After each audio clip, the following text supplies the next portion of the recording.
All right, this is an emergency meeting of the Drew Allen Show. I have no clips. I've thrown out all of the stories I wanted to talk about for the week out the window. I don't have notes. I have no media assets, no clips to play for you, nothing.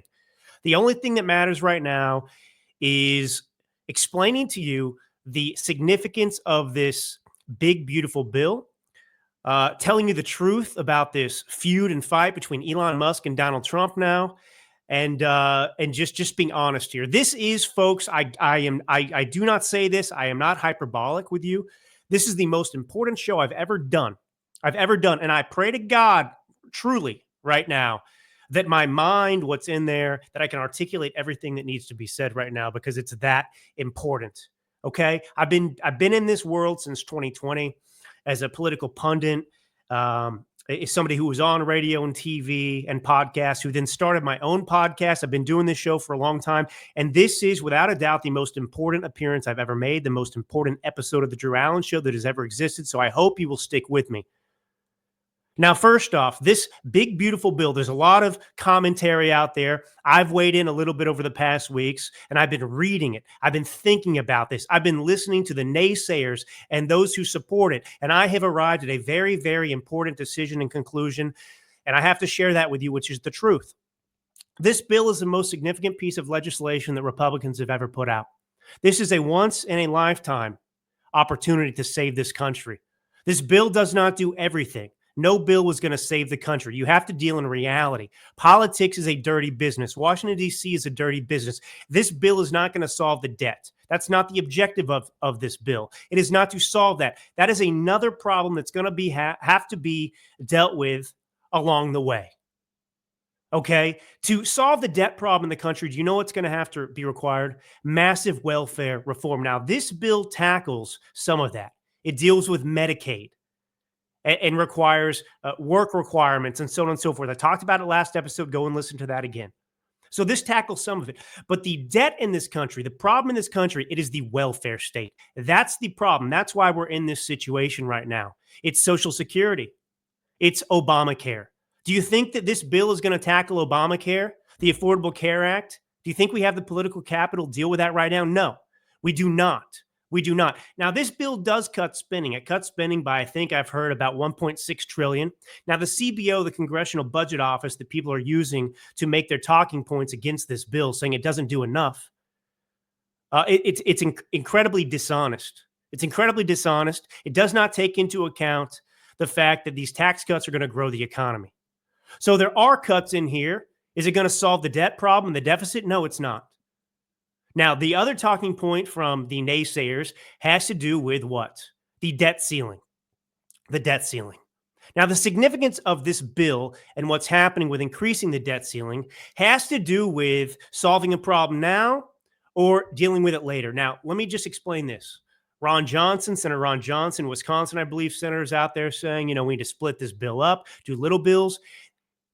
I question that person's not a member of the deep state with that type of commentary that's so ignorant and stupid. Now, the people who are against this bill are tugging their heartstrings. They are depending upon the fact that you are ignorant of Senate rules, because there is a process to all of this. There is so much thought that has to go into passing a single bill like this. Now, Ron Johnson, who says we need to split this up and have separate bills, if you don't do that, you are aborting the budget reconciliation process. The budget reconciliation process, whether you like it or not, this is reality. This is what Democrats use to pass legislation. It's where you put all these bills, right? There's appropriations committees, 12 of them, I think it is. And they're supposed to theoretically be working on their bills, and you're supposed to pass them throughout the year. This is kind of like the omnibus situation. But anyway, the way this bill is being passed is all that stuff's going in one bill. You're getting this buy-in from different groups. And so you don't need, through the budget reconciliation process, which is being used, you don't need a single Democrat senator to vote on this. So we control it. We don't have to make concessions. We don't have to do what Chuck Schumer wants or other Democrats. We can do what we need to do. And what does this bill do? That's what we need to talk about. What does this bill do that is so significant, that is worth continuing to deal with the debt down the road? What does this bill do? It secures the border. It completely funds the securing of the southern border. You know, the big, beautiful border wall that we could never get past, even under the previous Trump administration, where Republicans stabbed him in the back? They said, we can't afford the $12 billion to build this, these a-holes. Well, that's in this. So this will secure the border. It provides the funding up front for this. So you're finally going to get to secure the border. That is one of the number one issues that we are confronted with in the fight to save this country. It is an open border, and Trump's going to solve that. He's going to fund ICE, which was created after 9/11 to deal with, obviously, the issue of terrorism, which has to do with an open border and unvetted immigrants coming into this country. Well, ICE hasn't been funded a cent more than when they were first founded after 9/11 over 20 years ago. So this is going to continue to fund ICE. It's going to fund the border operations. It's going to fund border security. Okay, that's huge. That's a win in itself. But you've got these ignorant Republicans out there that say, well, you know, this doesn't cut enough spending. This doesn't cut enough spending. So you're going to sacrifice all that, and you have to think about the midterms politically too. I mean, this bill is going to provide the largest tax cuts in American history. It's got no tax on tips in it. The Senate voted 100-0 unanimously in support of no tax on no tips, but it was a ceremonial vote, so it didn't actually put it into law. This bill will do that. I mean, think about the magnitude of that. No tax on tips. This deals with remittances, addresses that. It taxes remittances that are going. I mean, this bill is unbelievable. The more I've looked at this bill and thought about this bill, I cannot believe that this bill is even a possibility right now. It's been over a decade in the works, even longer if you look at things that have needed to be addressed in this country. This is a masterpiece in many ways. And these people are being completely dishonest with you about their opposition to the bill. Oh, it doesn't cut enough. Elon Musk now, I got to say, Elon Musk, sorry, Mr. Musk, there's no recovering. There's no coming back from this for you. It's worse that you joined the team and then betrayed us. You are now Benedict Arnold. This stuff he's putting out there, calling for Trump's impeachment, even retweeting, reposting people that are calling for Trump's impeachment, suggesting that Donald Trump, was on the Epstein list, obviously, and suggesting the most diabolical stuff you can imagine. And of course, he's giving, Democrats fuel. Elon Musk knows nothing about the Epstein list. The FBI is looking into the Epstein list. Elon Musk knows nothing about this, but this guy has the mentality of a 5-year-old. He's on the spectrum, Elon Musk. He's brilliant. I don't take away anything that he's accomplished in his life, but this is a person you have to remember, Elon Musk. I've talked about this in the past because I've been very conflicted about Elon Musk. I've been very concerned and worried about his association with MAGA because of, look, there's a body of work.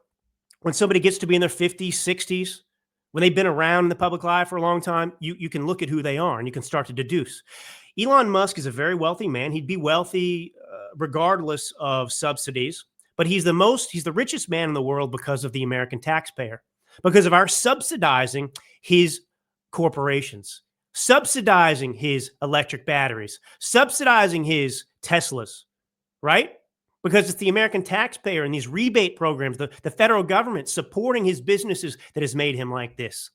His contracts. And look, I'm not saying that this stuff isn't good. I'm not saying that SpaceX hasn't had value. It's not important, but that's been propped up by the American taxpayer. So we give this guy money, you and me, our tax dollars. All right. Solar. That's where this guy is. Solar. Cheap labor from China. Where do you think this guy makes his batteries? Where do you think the elements to make these batteries comes from? Child labor, slave labor. The ingredients to make these batteries that are actually environmentally not friendly. This guy depends on H-1B visas. If you look at who are H-1Bs, right? So you're importing foreign labor to do jobs. People from India or whatever, they come here and they work for Elon Musk at Tesla or SpaceX or whatever. You can say whatever you want. The talent's not here in America. Well, Elon Musk is one of the greatest beneficiaries of H-1B visas. That means he is employing foreigners over Americans. This is just the reality of who Elon Musk is.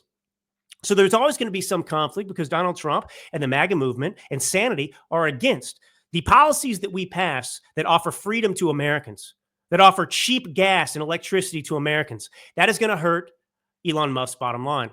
Our war with China, who is the greatest enemy we face in this modern world. He depends upon China for his businesses, for their labor, for their business. So obviously there was going to be conflict. Now, I'm not going to read minds. I'm not going to say things that are slanderous like Elon Musk out there. But what I can observe right now, and look, maybe Donald Trump's not blameless here either. But this guy, Donald Trump, is somebody who took a bullet for America. This is a guy who faced unprecedented lawfare. They try to put him in prison. So you know what? At the end of the day, I'm not going to take a shovel and bury Donald Trump because this guy has actually shown that he's willing to sacrifice for the country. This guy has actually done those things. We've seen them, this movement that he's built. So I'm not turning my back on Donald Trump. This guy has given me no reason to distrust him whatsoever. If you thought that Donald Trump as one person was going to solve every problem under the sun that you've ever imagined, that America has ever experienced in 4 years or 100 days or 200 days, you're smoking crack. You're on the meth pipe. Put it down. Put it down. Get away from Hunter Biden. Take the crack out of your mouth. But Elon Musk has gone past the point of no return. It's very dirty. It's disgusting. He can't come back for this. I will not personally forgive him for this. Now, again, that doesn't take away from the things he's done, buying X, supposedly making it free speech, although my account is completely suppressed on there still. It always has been. But Elon Musk has the mentality of a 5-year-old. Now, like I said, maybe he's on the spectrum, autism, whatever else. But this guy's not putting America first with his little petty arguments and fights with Donald Trump now. Calling for Donald Trump to be impeached at a time like this. Over what? Over what? The guy's from South Africa originally. He can't run for president. It seems to me, if I'm going to observe, that Elon Musk is all about Elon Musk because obviously right now he's not putting the country first. Now, there could be legitimate reasons that he's upset. He sacrificed a lot. He's put a target on his own back. People don't like him now. He's sort of experienced that Trump phenomenon, that Trump experience, which is, hey, when I was not political per se, everyone loved me. Democrats loved me. Famous people loved me. Regular people loved me. And now he's Donald Trump president. And all these people that used to love him now hate him because they have Trump derangement syndrome. Well, you have Elon Musk derangement syndrome that's out there too. He was a hero of the left in ways that Donald Trump never was. Elon Musk, Tesla, electric batteries, solar, the global warming agenda. These people loved and worshiped at his feet. Space people, nerds. And now they've all turned their back on him and he's found it lonely. This guy, Elon Musk, wasn't built for this. He was built, obviously, to run companies, built to be a billionaire. He's a savage, certainly. You don't become a billionaire without having a bit of savagery in you to make these types of business deals and be ruthless. That's fine. But he doesn't have the spine to deal with this rejection that's happening right now. And so now he's finding it convenient to dump on the country and dump on Donald Trump and dump on MAGA and just go the opposite direction. And I don't forgive it. He can't come back from this. And so he's piling on, and he's not being helpful. Our grip on this country is very, very tenuous. And when I say our grip, I mean that in a way that is beneficial for the American people after enduring what we endured for 4 years under Joe Biden. And now you've got Donald Trump, and we've got this bill. And now this bill Republicans want to stop. This is the bill that Republicans want to put up a fight and prevent from taking place. A bill that's going to do everything that Trump has been promising since 2016. 10 years we've been trying to accomplish these things. And over the last 4 years, previous 4 years under Joe Biden, this country was virtually destroyed over the basis of the border alone. We've got these judges continuing to wage lawfare, continuing to act like they are dictators, that they were elected, that they are acting like the executive, telling the president what he can and cannot do, which is not their authority. You have separation of powers. 3 branches of government, and they are acting like they are the supreme branch, and they're not. And you have a bill that's going to codify all these things, that's going to codify so much of his executive orders, that's going to make that stuff permanent, that Americans will feel and benefit from for the next 100 years. And Republicans are saying this doesn't cut enough. Now you want to say it doesn't cut enough? Folks, this bill has to be passed. And everyone who's saying that this bill is awful or this and that, they do not have perspective. They're either ignorant, they're purists, they're lying to you. I don't know. But I am telling it to you to your face that this is the reality. And I have told you and gone through the list of reasons and things in this bill that are fundamentally necessary and just will change the trajectory of this country forever. We got midterms coming up, and if we lose those midterms, it's game over. Nothing else will be passed. And that's what Democrats are banking on. And here's the thing, if we don't raise the debt, so the debt ceiling argument, right? Well, I don't want to raise it by $4 or $5 trillion. That's irresponsible. The reason it needs to be raised through this process is because if we don't, we'll be fighting this battle every single day for the next 4 years. And then we will have to bring Chuck Schumer and the Democrats on board to get bills crafted with their approval. This is the one chance we have right now to do something without the need for Democrats. And Democrats want what if they get a bill? If they get their hands on a bill, get their say in a bill, we're going to go and bail out California. There'll be all sorts of stuff. I mean, just imagine that battle. We're having this battle, which is important. We need to have this fight, but ultimately it needs to pass. But imagine, we're having this issue right now just with Republicans. Imagine bringing the Democrats into the fray and imagine what that looks like. Total paralysis. Nothing is going to happen over the next 4 years, and we have squandered the most important opportunity in American history, certainly in our lifetimes, to save this country, to put it back on the right track. Because right now we are, since before this administration, we were headed back to the harbor of despotism. This country, this ship was turned around and going back to the harbor of despotism. And now we are sailing. We're trying to put it back on track to pursue our destiny. And you've got a couple of Republicans who say, 1.6 trillion cut isn't enough. I'm not going to raise the debt ceiling. And what they're not telling you is what happens if they don't raise the debt ceiling, if we don't pass this bill. And what I'm telling you is if we don't pass this bill, we're hosed. We're hosed. The tax cuts, the tax on tips, all these promises that MAGA was built on, that got Donald Trump elected, well, those promises aren't going to be kept. And they're not going to be kept, not because of Trump, because he's a liar, but because these Republicans, whether they are legitimately objecting to this or they're deep state operatives or whatever else, the excuse is they're the ones that won't let this happen. They're the ones that won't let this happen, and how quickly they forget. Because we didn't vote for all of them. We voted for Donald Trump.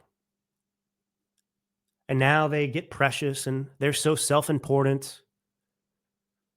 And they get to show a little power themselves. No, I'm gonna hold you hostage, America. Me, the lone Republican senator from Kentucky, Rand Paul. I'm going to hold this entire country. These people, these Republicans that are opposing this bill right now, that are saying that they're not going to vote for it and they can't support it, they're no different than these judges around the country that we object to who are holding up the agenda as well. These Republicans, let me say it again, that are opposing this bill are no better than the dictator judges around this country who are also trying to hold this country hostage and the Trump agenda hostage with their absurd objections to deporting, the latest terrorist family who's here illegally from this country, or deporting an MS-13 gang member from this country who's here illegally. That's what you are, Rand Paul. That's what all of you are who are opposing this bill right now. You are no different than these judges.